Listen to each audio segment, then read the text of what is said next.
지금으로부터 만년 전 고대 사람들은 동서를 막론하고 토기를 만들어 사용했다. 하지만 물을 흡수하고 쉽게 깨지는 한계에 부딪혀 보다 단단한 그릇이 필요했다.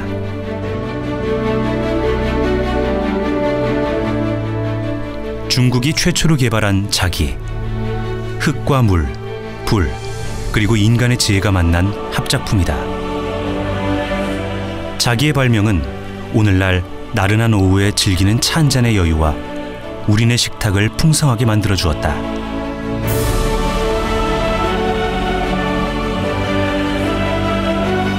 (17세기) 바닷길이 열려 중국 청화자기는 유럽에 전해졌다.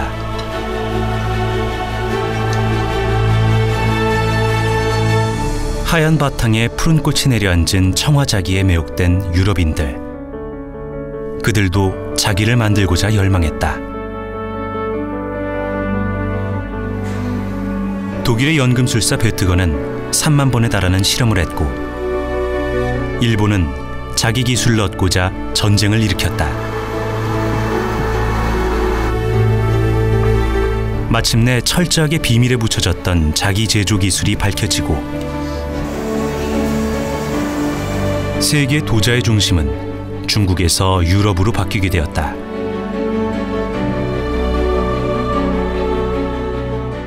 지난 400년의 시간 동안 동서양에는 과연 어떤 일들이 벌어졌던 것일까?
(15세기) 후반, 유럽은 바닷길을 개척하고 무역을 하는 대항해 시대를 열었다.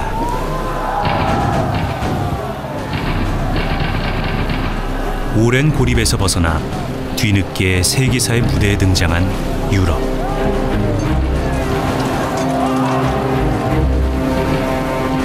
포르투갈을 선두로 유럽 세력은 아시아로 향했다.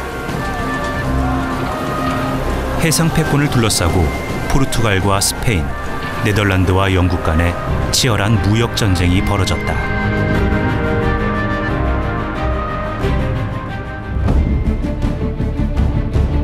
그 중심에는 이른바 블루 앤 화이트, 청화자기가 있었다. 청화자기는 유럽인들이 처음 보는 물건이었다. In 1602 and in 1604, the Dutch captured 2 Portuguese ships filled with Chinese porcelain. These were sold in auction, and it started a whole fad for Chinese blue and white. There was a huge market in Europe for Chinese blue and white. 중국 황실에서만 쓰던 귀한 청화자기가 경매에 붙여지자 유럽 왕실과 귀족들은 첫눈에 반했다. It became very popular very quickly, which is that it was very beautiful, of course, it was very exotic, and it was of high quality, and also the Europeans knew that porcelain, a lot of porcelain was especially for the imperial family, so it had status. So rich merchants and noble families in Europe were actually quite enthusiastic to buy this porcelain for themselves as well. 흰 바탕에 코발트 블루를 장식한 중국 청화자기.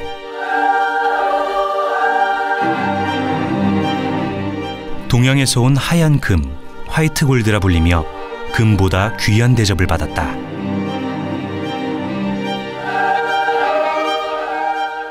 When you have a huge porcelain collection, it is like having a lot of gold and a lot of very good portraits and very good paintings. So it's kind of belonged to your status as a high-placed person to have a Chinese porcelain at your home.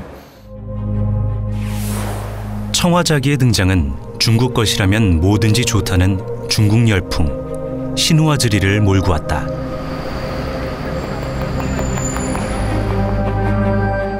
이른바 상류 사회의 과시용 필수품이 되었다. 1600년 영국은 아시아와의 무역을 위해 유럽에서 가장 먼저 동인도 회사를 설립했다. From about 1600, they were being shipped direct on British ships, and they transformed the way that we dine in England. They transformed interiors. You have to imagine a world, if you like, without blue and white, where the tables were laid with green, lead-glazed earthenwares, and people were drinking from pewter tankards, and then suddenly this clean, bright, colourful material arrives, and the whole world changes.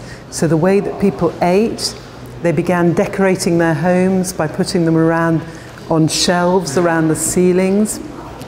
They even created porcelain rooms.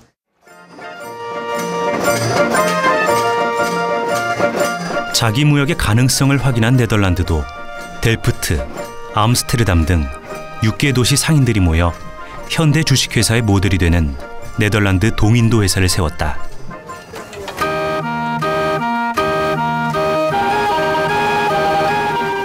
동인도 회사의 배들은 1년에 10만 점이 넘는 중국 자기를 실어 날랐다. 이로써 네덜란드는 상업적인 성공을 거뒀다.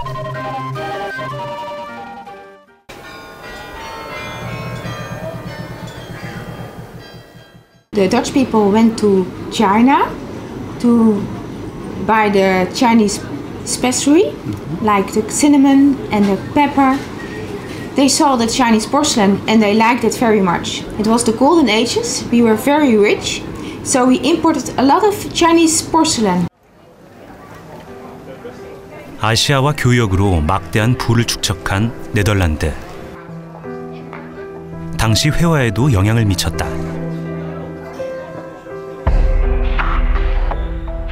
베르메르의 그림을 더욱 신비롭게 만드는 파란색. 여기에는 최고급 안료 울트라마린이 쓰였다. 청화자기의 안료로 쓰인 코발트 블루와 비슷한 것이다.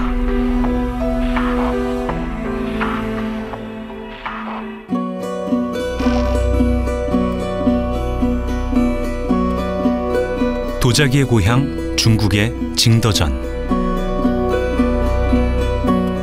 남쪽 송나라 경덕왕 무렵 진을 설치해 경덕진이라 불리게 되었다. 이곳에는 예로부터 양질의 도자기가 생산되는 곳이다. 징더전에서는 주말마다 도자기 시장이 열린다.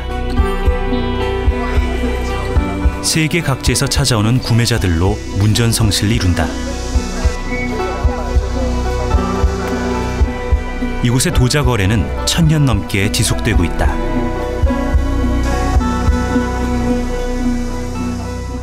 这样子吧，每一年过来，它的那个变化，它的寻求的突破，它的改变，还有每一年都能看到新的东西。当然，它也有很多固守传统的东西，但是传统总归是要传承的。那么新的东西，也就只有在一个这样子的一个氛围内去集中式的一种创作，还有去发展。你说要出了这个地方，每个地方零零散散，没有了比较，没有了互相学习，它是没有办法去创造新的东西的。 도자기 거래가 활발한 징더전은 구매자뿐 아니라 판매자에게도 좋은 장소다. 夜市这边的话，这边的氛围其实挺不错的，就是说每次每次给大学生提供了一个这个比较相对比较低的起点的创业吧，算是比较好。所以我们大家基本上就认同这个地方，来到这个地方创业。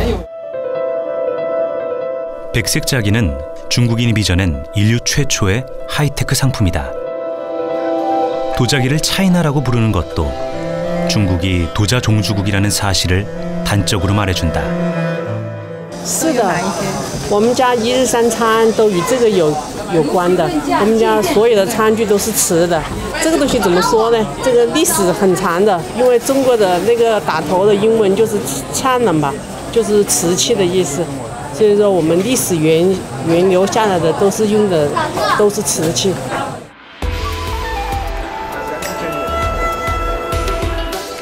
중국인들은 스스로 도자기를 사랑하고 자랑하고 또 사용한다. 이것이 도자기 강국의 입지를 굳히는 비결이 아닐까.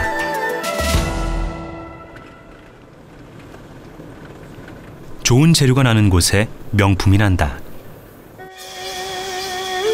중국 장시성 고령마을. 이곳에는 일찍이 중국인만 알고 있었던 신비한 흙이 있었다. 자기의 재료가 되는 고령토. 영어의 카올린도 고령토에서 비롯되었다.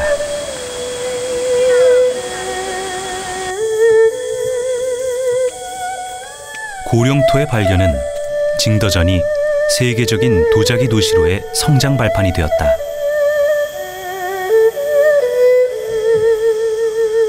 고령토는 흙이라 부르지만 땅속에 암석으로 존재해 돌덩어리를 캐내야 한다. 이곳의 고령토는 어토라 하여 황실 외에는 사용할 수 없었다.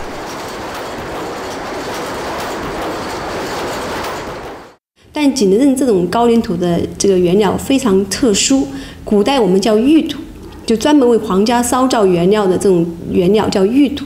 因为这种土里面的这个含铝量比较高，石英成分也比较高，它里面的加钠钙镁的微量元素也是非常的清晰的，所以这种原料烧出来，它是由内而外泛出那种油的那种质感。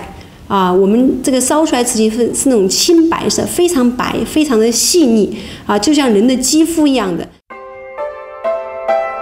좋은 재료 때문일까?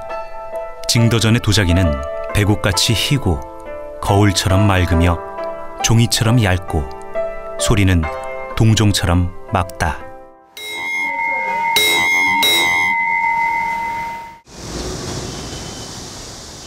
징더전에서는 도자기 전담 기구를 설립해 500년간 황실 전용 자기를 만들었다. 도자기 관리관이었던 당영은 도자 제작 모습을 도야 도설에 남겼다. 자기를 발명한 도자 종주국답게 일찍부터 생산 공정이 체계화, 분업화되었다.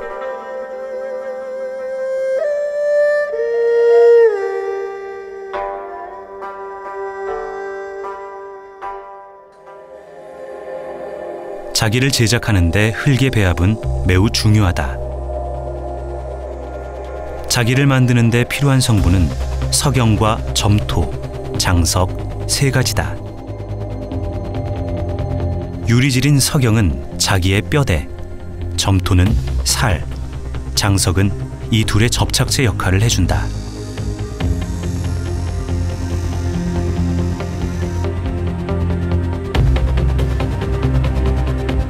유약은 태토의 유리막을 형성해 강도를 높여준다.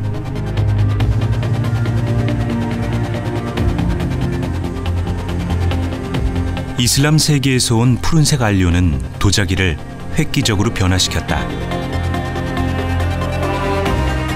가마에 구울 때 높은 온도에서도 그 색을 유지해 아름다움을 더해준다.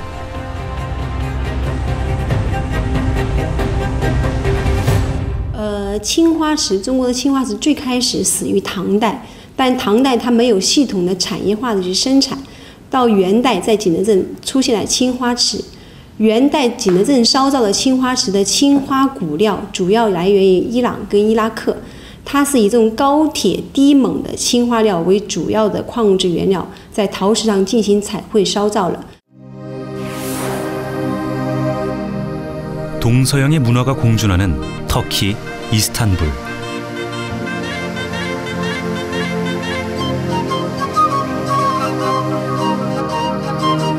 술탄 마흐메트 2세의 거처였던 톱카프 궁전은 만점이 넘는 중국 도자기를 보유하고 있다.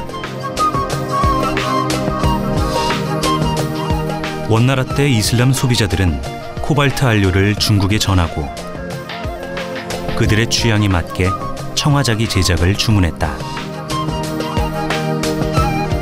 파란색과 흰색의 조화는 이슬람 세계의 신미관과 잘 맞았다. 이슬람 세계의 주문은 청화자기의 본격적인 해외 수출로 이어졌다.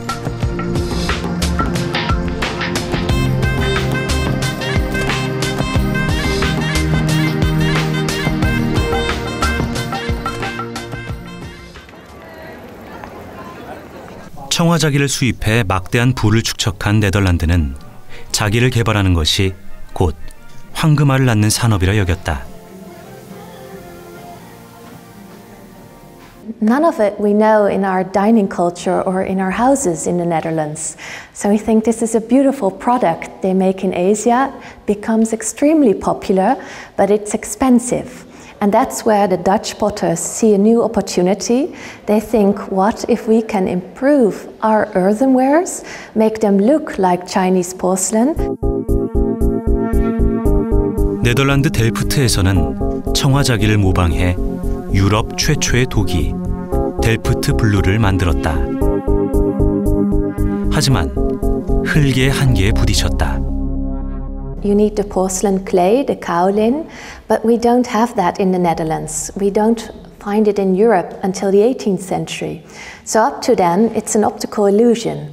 And we do it by making a clay covered with a white tin glaze. It's not as high-fired as porcelain, so it's not as good quality, but it has the same appearance. And we refer to it in the Netherlands, and so do the potters, as Delft porcelain. So we pretend it's Chinese porcelain.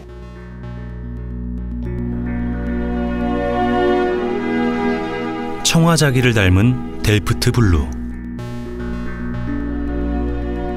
모양과 크기는 비슷해도 품질은 뒤떨어졌다. 당시 유럽은 고룡토의 존재를 몰랐고 제조 비법조차 알지 못했기 때문이다.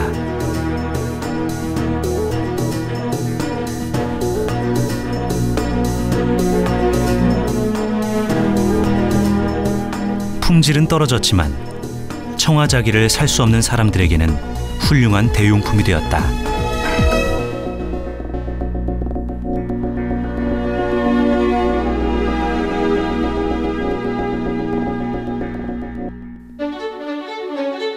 (17세기) 델프트 지역에는 32개의 도자기 공장이 생겨났다. 하지만 고령토를 구할 수 없어 다른 나라와의 경쟁에서 뒤처졌다. 지금은 로열 델프트 공장만이 남아 360년 전통을 이어오고 있다. In the Netherlands and especially in Delft, old breweries decided to imitate the Chinese porcelain.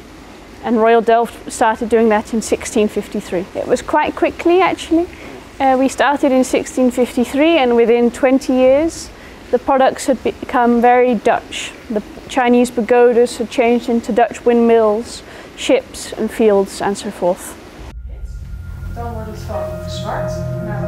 도자기는 도기와 자기를 합친 말이다.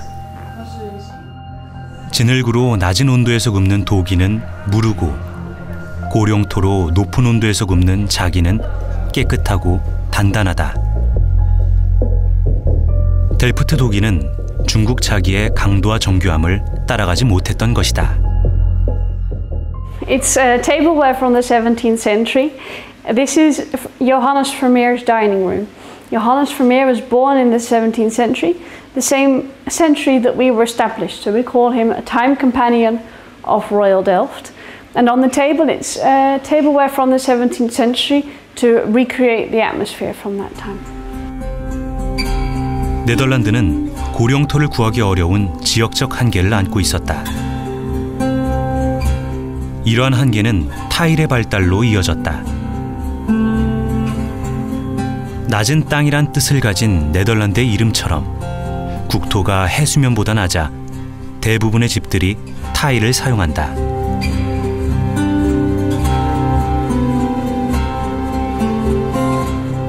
동서양의 자기교역은 2~3년이 걸리는 고난의 항해였다.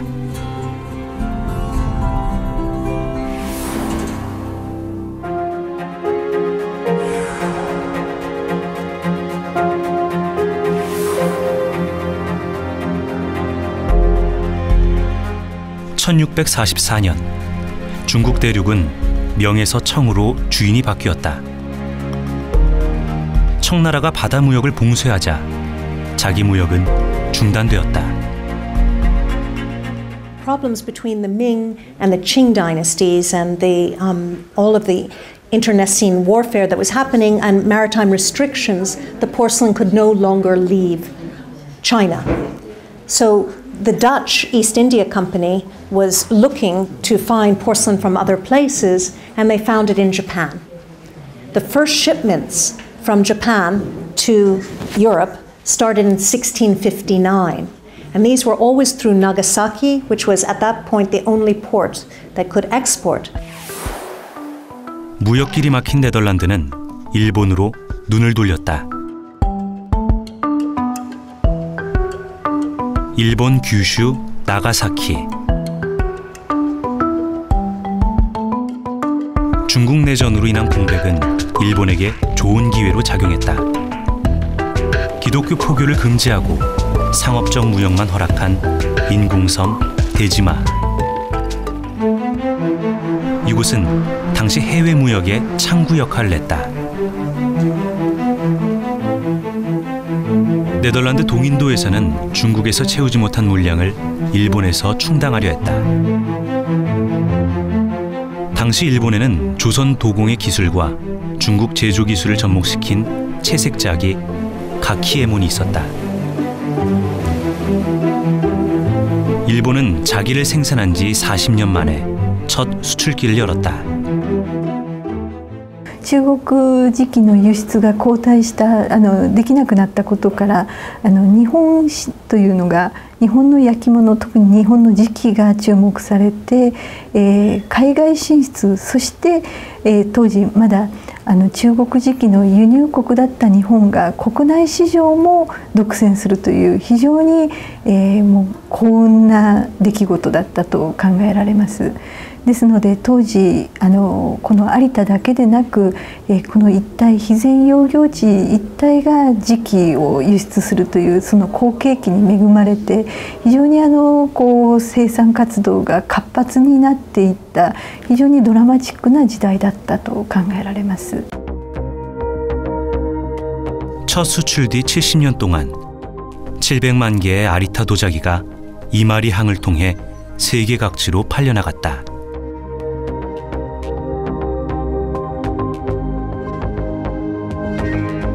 아리타에서 생산된 도자기는 이마리 항을 통해 수출되었기 때문에 이마리 도자기라고도 한다.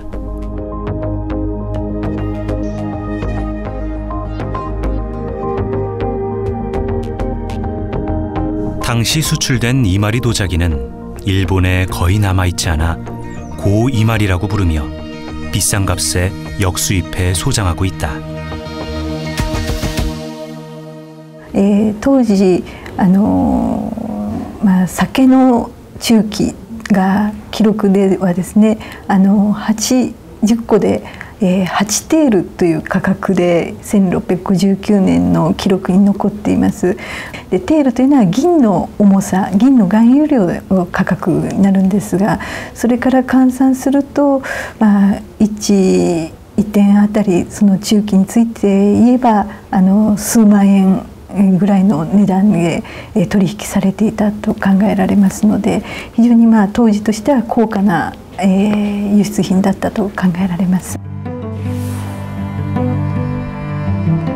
독일 남부의 고도 드레스덴, 작센 왕국의 주도였다.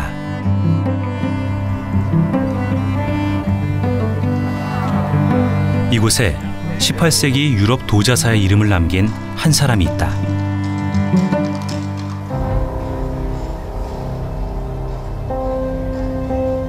바로 작센의 군주 아우구스트 2세다.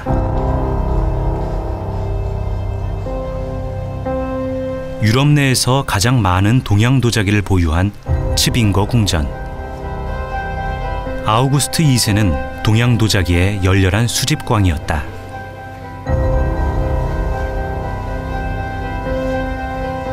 그는 1m 높이의 화병을 자신의 기마병 600명과 바꿀 만큼 동양자기에 심취해 있었다.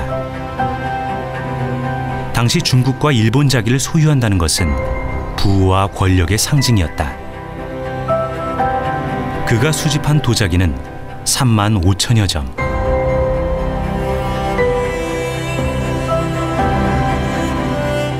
(17세기) 유럽 상류 사회는 중국 취향의 신화즈리 열풍으로 특별한 자기방을 만들어 장식하는 것이 호사스러운 취미 중 하나였다.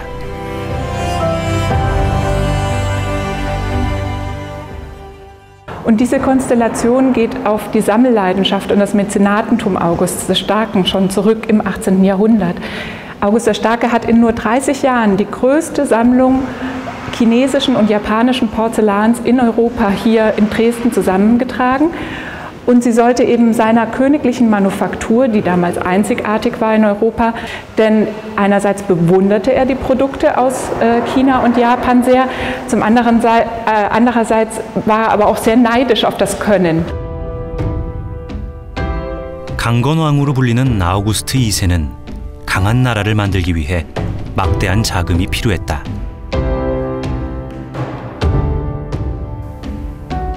그는 연금술사 베트거를 알브레이츠 성에 가두고 황금을 만들도록 명령했다.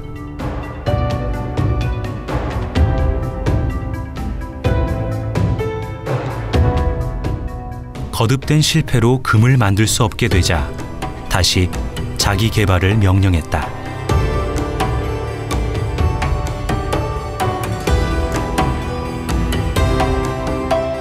당시 동양의 자기는 화이트 골드라 불릴 만큼 황금과 맞먹는 가치를 지니고 있었기 때문이다. Da ist zum ersten natürlich der Wunsch des sächsischen Kurfürsten und Königs von Polen gewesen, hier in Europa, in Deutschland, in Sachsen Porzellan herzustellen. Der Wunsch kam erstmal daraus, dass man natürlich die teuren Importe aus Fernost einsparen konnte und dass man selbst als Produzent von Porzellan in gewissermaßen für Europa vielleicht sogar das Monopol an sich ziehen könnte. Die Schwierigkeit dabei war die Frage, aus welchem Stoff, aus was für Materialien, Zutaten ist Porzellan eigentlich geschaffen, zusammengesetzt. Und das Ganze musste natürlich chemisch analysiert werden. 난공불락의 요새처럼 높기만 했던 자기 개발의 벽. 3만 번 이상의 실험과 연구 끝에 1709년 고령터의 성분과 점토를 발견해냈다. 이는 유럽 자기 개발의 신호탄이 되었다.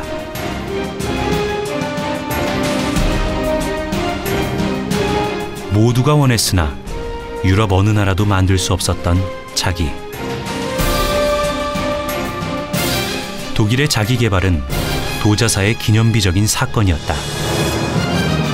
Jenseits des Finanziellen ist es von der wissenschaftlichen, technologischen Innovation tatsächlich so etwas wie das Hightech-Produkt des 18. Jahrhunderts gewesen. Und solche hohen Temperaturen in einem Töpferofen zu erreichen, das war tatsächlich bis zu diesem Zeitpunkt noch nicht möglich gewesen. Also bis zu 1600 Grad Celsius für den Glasurbrand zum Beispiel. Und wenn Sie dann an die Bedeutung denken, die keramische Werkstoffe, Porzellanwerkstoffe gerade heute spielen, ist die Erfindung des europäischen Porzellans natürlich ein ungeheurer technischer Fortschritt. 200년간 지속되었던 자기 개발의 열망은 중국 자기의 모방에서부터 꽃을 피웠다. 아우구스트 2세가 깊이 심취했던 일본 가키에몬 양식도 모방했다.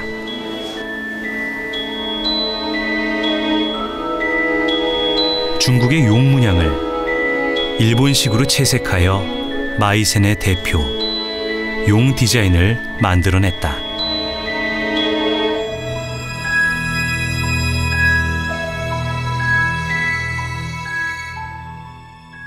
Und für den Verkäufer, für den Hersteller, August den Starken und seine Manufaktur, war es am Anfang allerdings ein Verlustgeschäft. Das heißt, man hat viel mehr Geld investieren müssen in die wissenschaftliche Forschung und in den Aufbau des Betriebes, in den Bau von Brennöfen, dass die Investitionskosten erst in den 1730er Jahren schrittweise wieder eingespielt worden sind. Das heißt also, man kann sagen, erst nach dem Tode August des Starken hat die Manufaktur tatsächlich Gewinne, Profite erwirtschaftet.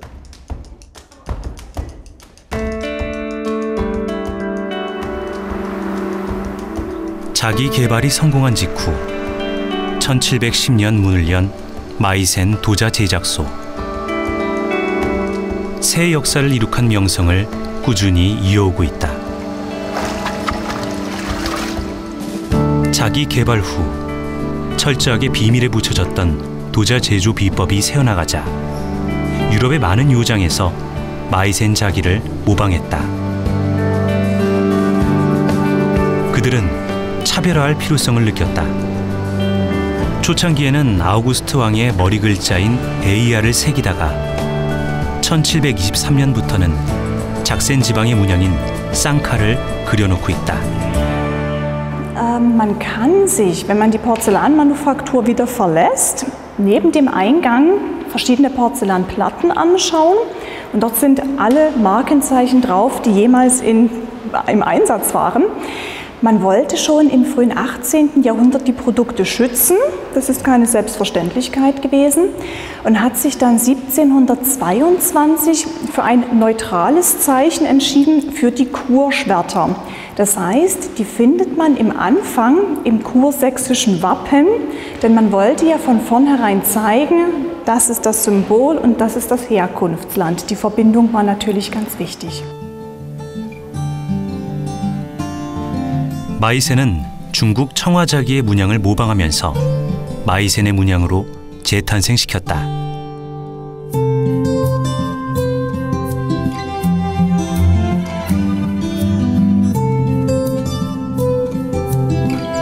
그것은 마이센 스타일의 청화자기, 쯔비벨 무스터다. Hier sieht man einen bereits fertig gemalten Teller, der schon mal nur zur Hälfte glasiert worden ist. Man sieht hier, dass die Glasur die Malerei vollkommen bedeckt und damit auch schützt. Erst im Brand bei 1450 Grad wird die Glasur wieder durchsichtig und lässt die inzwischen oxidierte Farbe, dieses leuchtende Blau, zum Vorschein kommen. Außerdem wird in diesem Brand der Gegenstand nochmal um 16% schrumpfen. Das Geschirr verdichtet sich, es wird komprimiert und damit hat man dann eine Endgröße.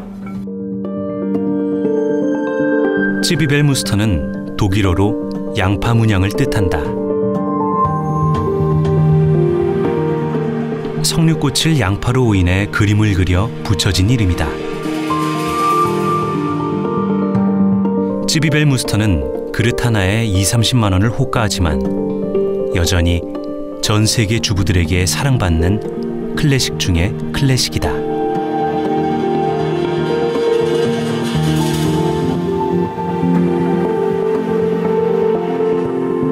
유럽 도자 역사를 다시 쓴 베트거. 그의 과학적 실험과 시행착오는 백색 자기 개발의 꿈을 이뤘다.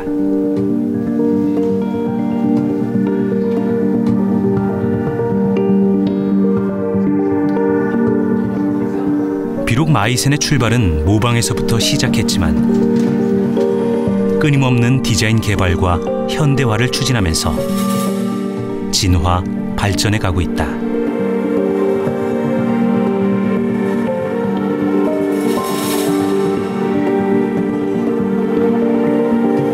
유럽 자기의 모태가 되는 마이센은 여전히 독보적 도자 회사로 자리매김하고 있다.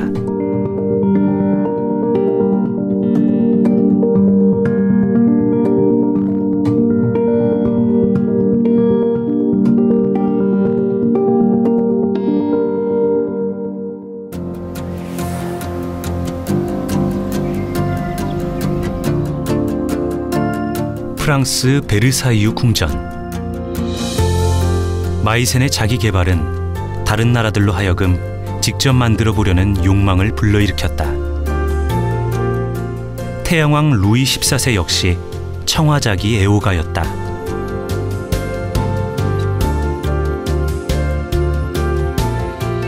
베르사유 별궁인 그랑 트리아논궁에 자기 방을 만들어 놓기도 했다.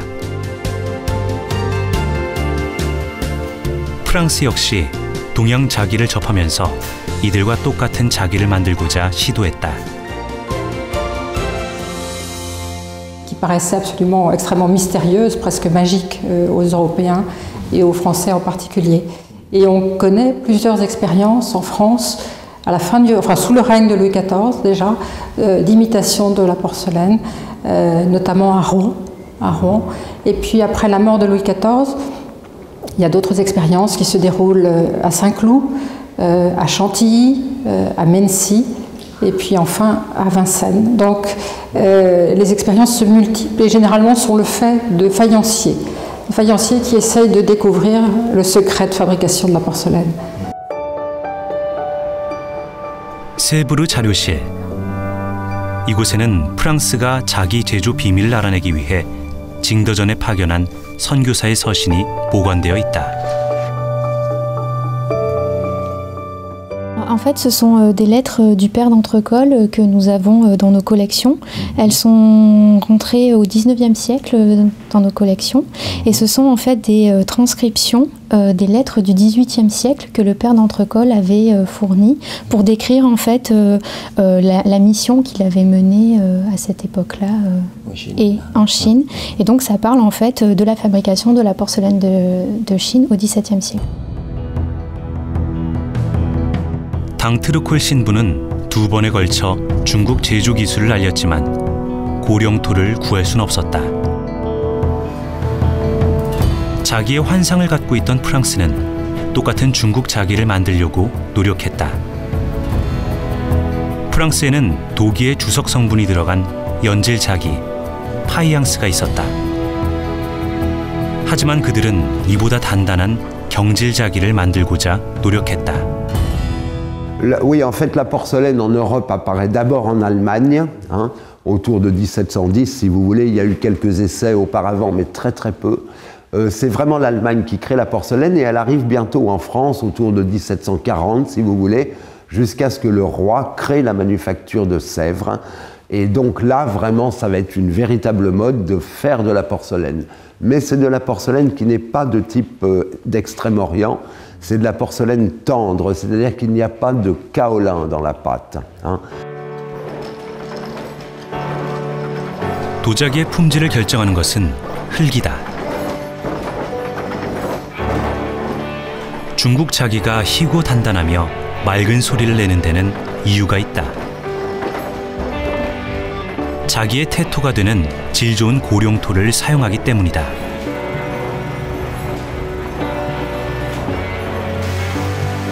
고령토는 철분의 함량이 적어 흰색을 띈다. 흙에 물을 넣어 형태를 만들면 그대로 유지되고 이를 건조하면 단단해지는 성질이 있어 자기 제작에 적합하다.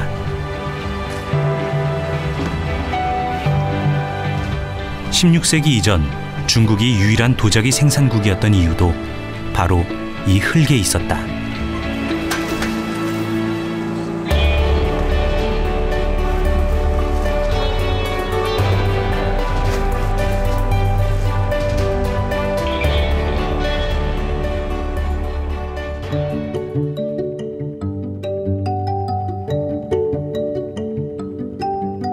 프랑스가 자기 개발에 힘을 얻게 된 것은 1765년 리모주 지역의 고령토를 발견하면서부터다.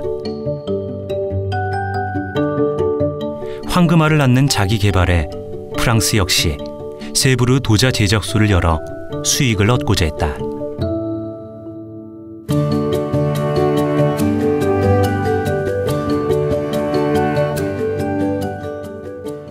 Parce qu'il y a de véritables enjeux financiers, politiques même, parce que pour éviter l'introduction, les achats trop massifs de porcelaine d'Extrême-Orient en France, on se dit qu'il faut pouvoir soi-même produire des objets de façon à concurrencer ces introductions, ces ventes en France.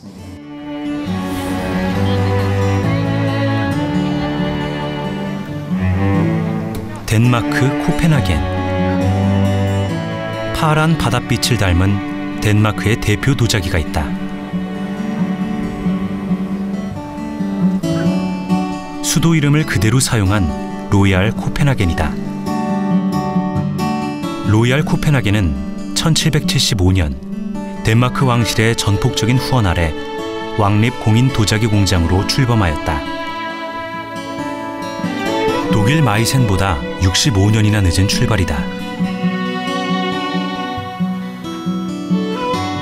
로얄 코펜하겐의 대표작이자 최초의 디너웨어 라인인 블루 플루티드.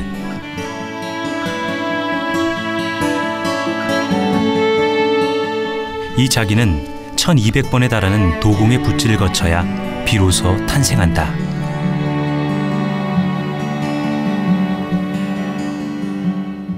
We are painting it freehand, and we have done that all the time for 200 and I think it's 42 years now. It's the same way we have done it all the years. 블루 플루티드는 중국 청화자기와 마이센 자기에서 영감을 얻어 새롭게 창조되었다. Yeah, blue, in fact, is the best color to fire. So it has to do with the fire temperature. To make it's actually the only color that can have 1400 degrees of temperature. So the combination of blue and white, so kaolin porcelain we're using, makes it that perfect and make it that's why we chose blue.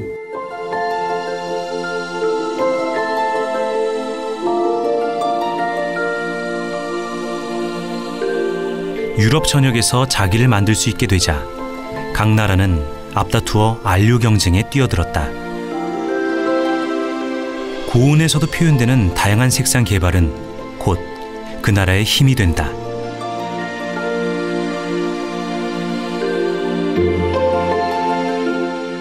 덴마크의 꽃이라 불리는 플로라 다니카. 식물 도감에 나오는 덴마크의 식생을 자기 위에 다채롭게 표현해냈다.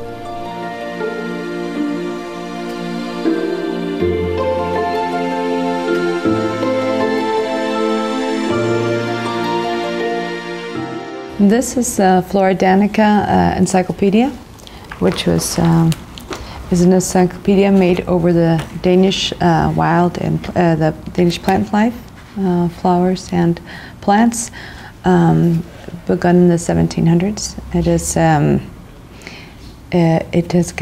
was produced over 122 years, where they gathered all the different plant life in the Danish kingdom. This is a basis for the Flora Danica dinnerware today, and the painting that is put on the plates and the cups and all the dinnerware. 크리스티안 보르 궁전. 이곳에는 플로라 다니카 최초의 식기를 보관, 전시하고 있다. 덴마크 왕이 러시아 여왕을 위해 주문해서 12년간 제작했지만 그녀가 죽자 미완성으로 끝이 났다.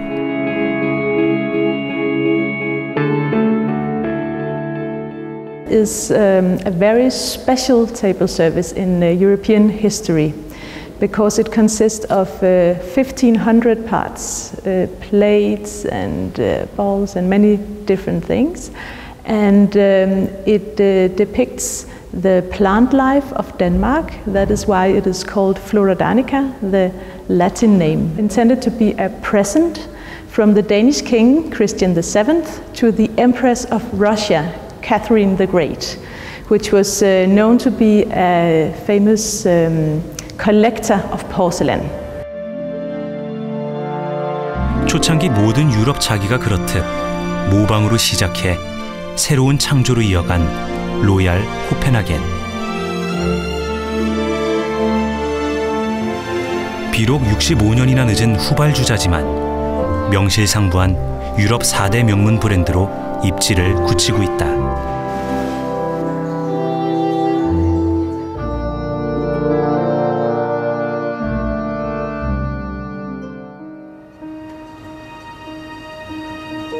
채색 자기의 원료는 중국이다. 하지만 정작 꽃을 피운 건 일본에서다. 명청 교체기, 일본 채색 자기가 유럽에서 빛을 발했다. 이를 본 중국은 일본 자기를 모방해 이른바 차이니스 이마리를 제작했다. 모방을 다시 모방한 것이다. Was that the Japanese styles, because they were individually made, were each a little bit different. In fact, that's always kind of liked. You have a little bit of eccentricity or a little bit of individuality. In China, it was very standardized. It's easier if you make it in a factory-style production that was made in China, for example, in Jingdezhen, in the large factories. It was very much factory production, and they would work on an assembly line with many people working, making the bodies and doing the painting. So what happens is you get a standardized product, not that individual inspirational works, but the price is much lower.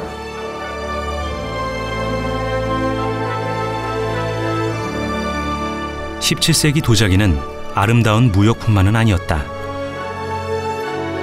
문명을 적극적으로 교류하고 영감을 주고받으며 도자 문화 발전을 이뤄냈다.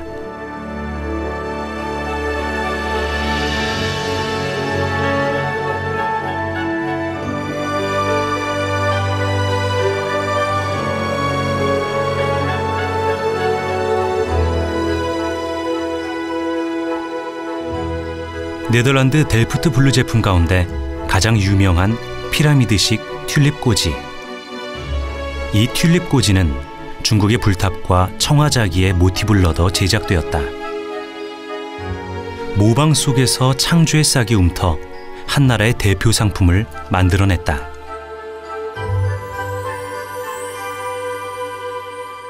These flower pyramids are beautiful examples of how ceramics migrate through the world and exchange ideas between potters and inspire other cultures. 17세기 도자기는 아무나 가질 수 없는 명품이었다. 유럽 사회는 욕망했고 욕망에 도와서는 새로운 자기를 창조하는 원동력이 되었다. 동서양의 문명 교류와 상호 자극은 인류의 도자기 역사를 바꾸어 놓았다.